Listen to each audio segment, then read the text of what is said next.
Well, I got her out. It's a beautiful day. So I'm going to head over to Home Depot. Have some things I have to do today so I can kill two birds with one stone.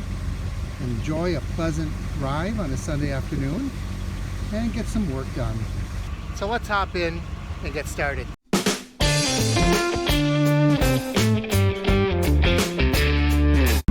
have to wait in a long line 6 feet away from the person in front of me.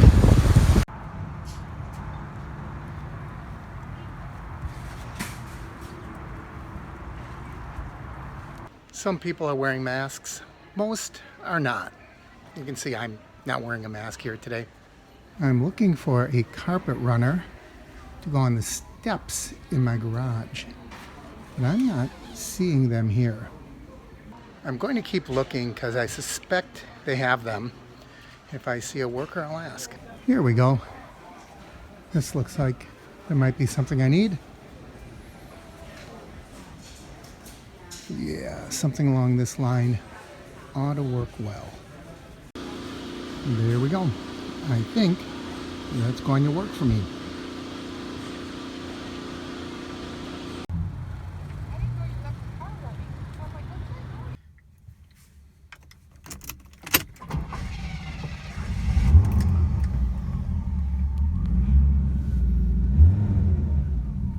Now we'll drive back. I'll show you what I'm going to do with all this.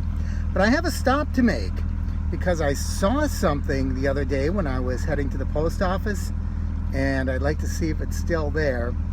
I'll show it to you. Let's go look at that fire truck. This place is called 5 Alarm.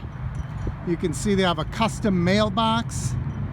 5 Alarm. Over there they have a silhouette of a firefighter and a Dalmatian with a fire hat on. But isn't this a cool looking truck? I don't know what year this is, but it's very neat. A big old siren on there.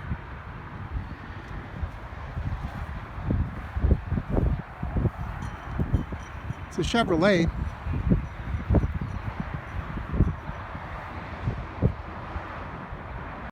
I have no idea what that crank would be used for.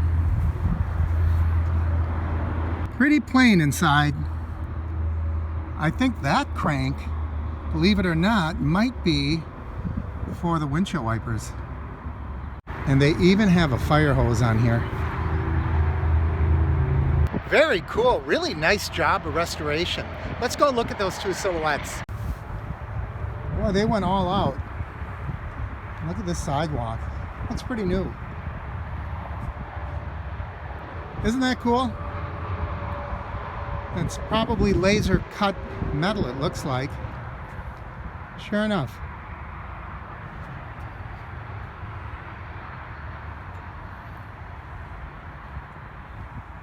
And there's another one over here.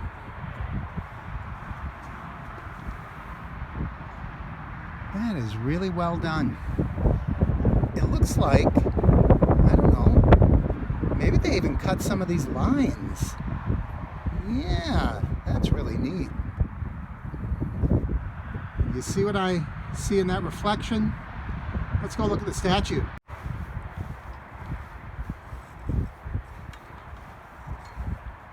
This is pretty cool. Appears to be life-size or pretty close to life-size. And this is not just any fireman. According to the stone here, in memory of our beloved friend Dale D. Hensley, honor, valor, commitment. And I suppose that's Dale.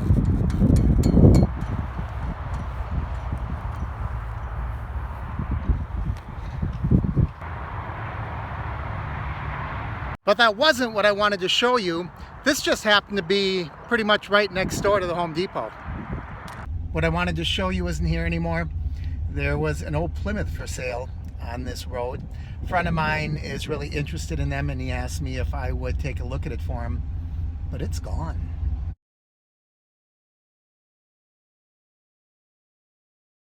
Okay, I got it to the right width. Now I have to rip it. It's kind of nice that this has these ribs on it. That way I can just follow those. I also bought the safety tape so I can tape down the edges. This is indoor, outdoor, all weather. That way it won't come up and you'll be able to see it better at nighttime in a dark garage. I'm going to sweep and vacuum it off really good first. Make sure I don't get any dirt trapped underneath there. Actually, it looks like my whole garage could stand to be swept and vacuumed. Well, I'd say that looks pretty good. No one's going to trip and fall. Easy to vacuum, easy to clean. Comes right out to the edge of the step. And this one's a double door, so it's a little bit wider, but that looks pretty good. And now I'm hot and sweaty, and I'm going to go inside and have a cool, refreshing drink. One of the last times I was in Long Island, a friend of mine was there, and she wanted to drive into Brooklyn. There was a brewery there, and she wanted to get a variety of different beers. She does beer trading with friends or something. So she gave me a couple of cans of the beer, and it's just been sitting in my refrigerator. So I'm going to try one right now. When I said try one, I didn't know how literal I was being. This is actually called One. Sand City One, First Anniversary Imperial IPA.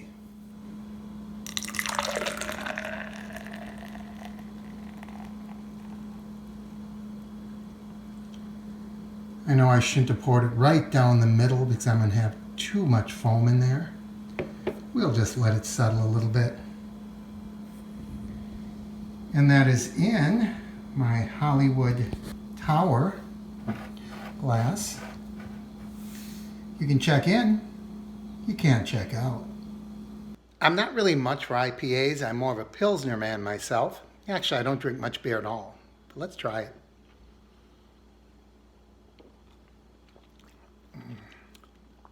Not bad. Very citrusy.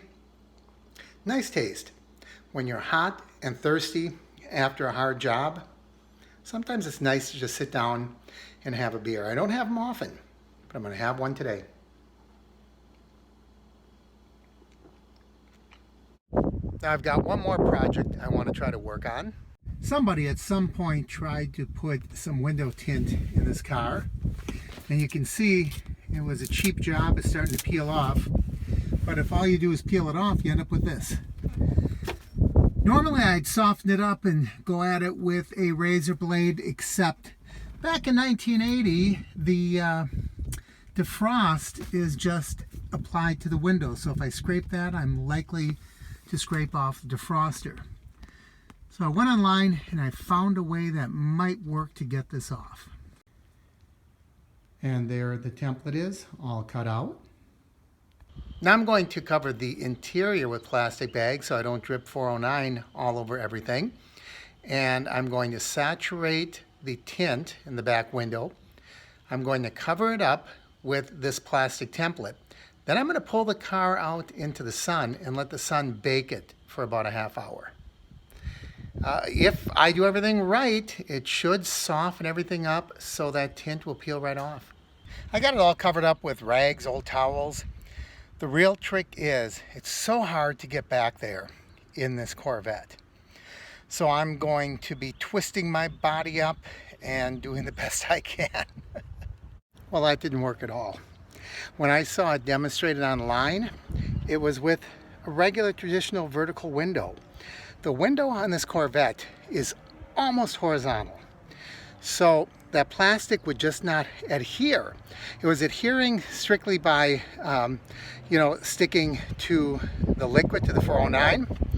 I was able to work most of it free, but there's another problem.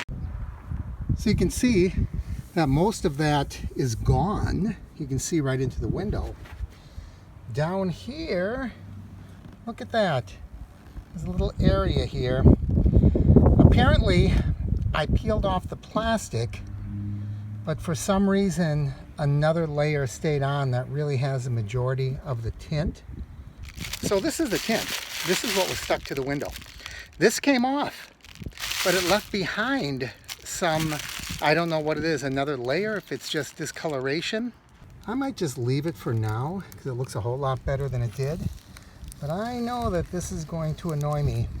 Had it all come off clean and just stayed this color, I probably would have been happy with it. I've owned a lot of vintage cars in my day, and I can tell you, before you decide to go out and buy one, be prepared. They are an endless money pit. You get a vehicle like this that's 40 years old, everything is starting to wear out on it. And some of these parts are really expensive. And sometimes just things like this that you think are going to be easy end up being really miserably difficult, awkward, clumsy, and dirty. Having said all that, they are an awful lot of fun to drive. I love that first day of spring when I get to take the Corvette out. You know, a lot of people are interested, great conversation starter, so I enjoy it. You have to weigh the pros and cons for yourself. As for me, I'm going to hang on to it for a while anyway. Well, it looks like the beach is open and quite a few people are here.